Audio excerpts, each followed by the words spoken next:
오늘 하세나 본문은 마태복음 17장 14절에서 27절까지의 말씀입니다. 그들이 무리에게 오니 한 사람이 예수께 다가와서 무릎을 꿇고 말하였다. 주님, 내 아들을 불쌍히 여겨 주십시오. 간질병으로 몹시 고통받고 있습니다. 자주 물속에 빠지기도 하고 물속에 빠지기도 합니다.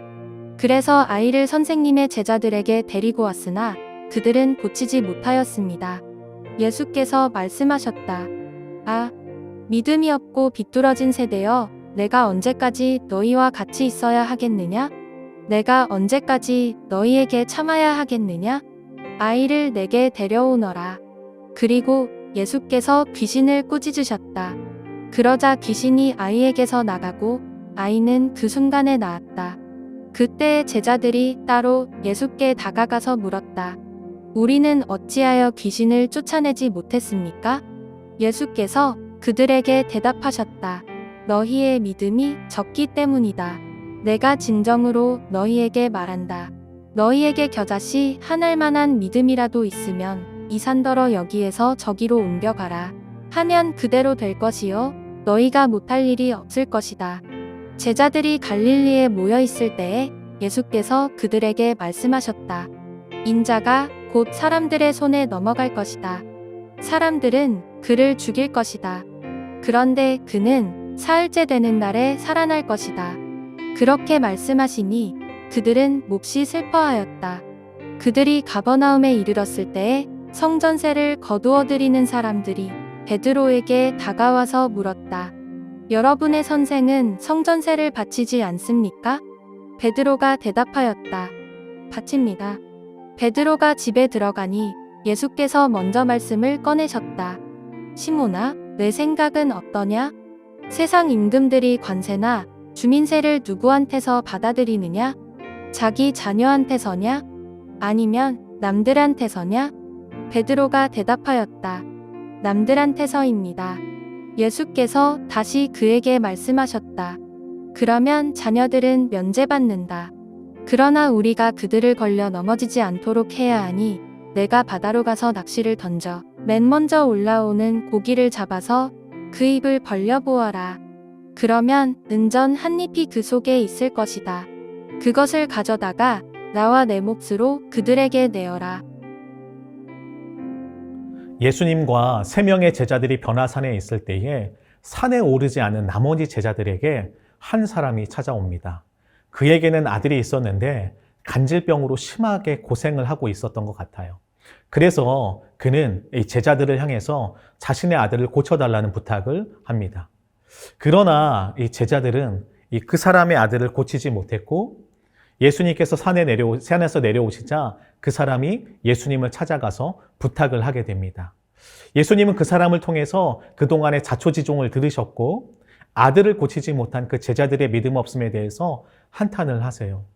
그리고는 그 사람의 아들을 불러오게 하셔서 이 귀신 들린 아이를 친히 고쳐주셨습니다. 이후에 이 제자들은 예수님께 찾아와서 왜 자신들이 이 귀신을 내쫓아내지 못했냐고 예수님께 질문을 하죠. 그러자 예수님은 제자들의 믿음이 적기 때문이라고 말씀을 하시면서 겨자씨 한 알만한 믿음이라도 있으면 산을 옮길 수 있을 것이라고 대답을 하십니다. 그리고 제자들이 갈릴리에 모여 있을 때에 예수님은 2차 순환 예고를 하십니다. 인자가 사람들의 손에 넘어가서 죽임을 당할 것이라고, 그리고 사흘째 되는 날에 살아날 것이라고 말씀을 하신 것이죠. 그렇게 예수님께서 십자가와 부활을 예고하시자 제자들은 몹시 슬퍼합니다. 그렇게 예수님의 순환 예고 후에 예수님과 제자들이 가버나움에 이르렀을 때에 성전세를 거두는 사람들이 베드로를 찾아옵니다. 그리고 이렇게 질문을 하죠. 당신의 선생, 즉 예수님은 왜 성전세를 내지 않냐고 질문을 한 것이죠. 본래 20세가 넘은 남성 유대인들은 이 성막을 관리하기 위해 성전세를 내었는데요.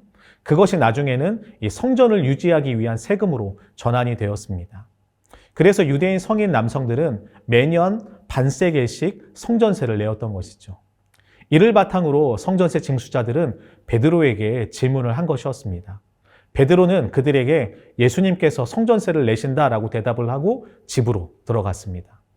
그렇게 베드로가 집으로 들어갔을 때에 예수님은 베드로에게 세상 임금이 자기 아들들에게도 세금을 받냐라고 질문을 하셨습니다.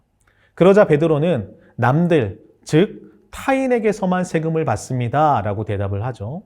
그러자 예수님은 자녀들은 성전세를 바치는 것이 면제되는 것이 당연하다라고 말씀을 하세요. 사실 예수님은요, 하나님의 아들로서 성전세를 내실 필요가 전혀 없었습니다. 또한 이것은요, 하나님의 아들들은 성전세를 낼 필요가 없게 될 것이라고, 즉 이 십자가와 부활을 통해 새롭게 세워질 성전과 공동체가 바로 하나님의 자녀들을 통해서 이루어질 것이라는 것을 미리 보여주는 말씀이기도 한 것이죠. 그럼에도 불구하고 예수님은 성전세를 걷는 이들과 이 불필요한 마찰을 겪지 않기 위해서 베드로를 향해서 세금을 내자라고 말씀을 하십니다.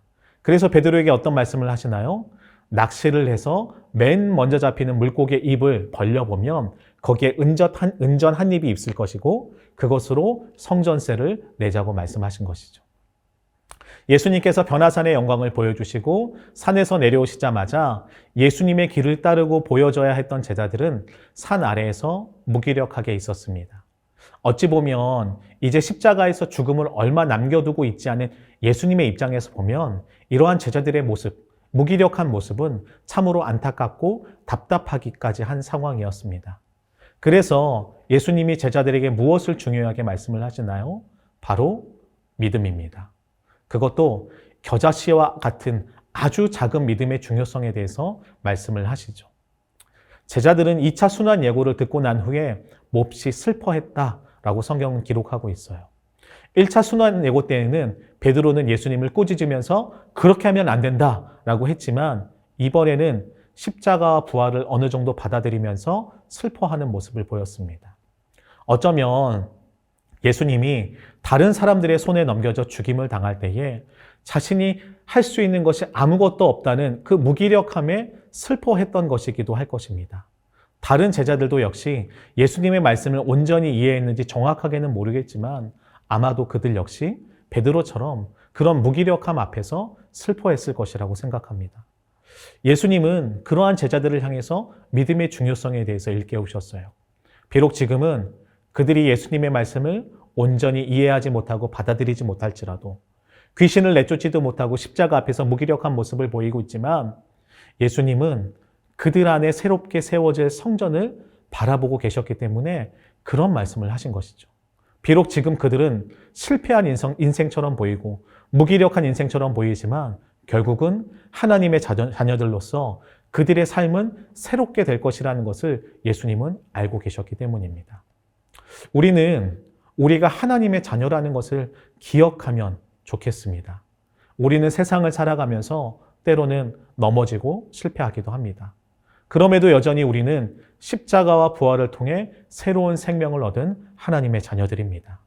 그러기에 우리는 넘어지더라도 다시 일어나서 하나님의 자녀답게 살아가야 합니다. 현재 아주 작은 믿음을 지녔다고 할지라도 우리가 참된 믿음을 가지고 예수님의 제자로 살아가고자 한다면 우리 주님은요, 그 겨자씨와 같은 믿음을 통해서 분명 주의 일을 행하실 것입니다. 우리가 예상하지 못한 방법으로 크신 주님의 계획과 뜻을 이루어 가시는 것이죠. 그러기에 우리는 어떻게 살아가야 합니까? 우리는요, 우리 스스로를 믿어서는 안 돼요. 아무리 작은 믿음이라고 할지라도 우리는 온전히 우리의 시선을 주님께 고정해야 하는 것입니다. 참된 주님의 자녀답게 하나님 아버지를 신뢰함으로 끝까지 주님을 의지해야 하는 것입니다. 분명 우리 주님은 우리의 작은 믿음이라고 할지라도 그 믿음을 귀하게 보실 것이기 때문입니다. 오늘 하루도 이 믿음 가지고 하나님의 자녀답게 살아가는 우리 모두가 되길 진심으로 축복합니다. 오늘의 아시조는 생활 소음을 줄이는 것입니다. 특히 이웃의 쉼을 위해 밤 시간에 가전제품 사용 및 큰 소리로 말하는 것을 자제하면 어떨까요? 오늘의 아시조 함께 하시죠.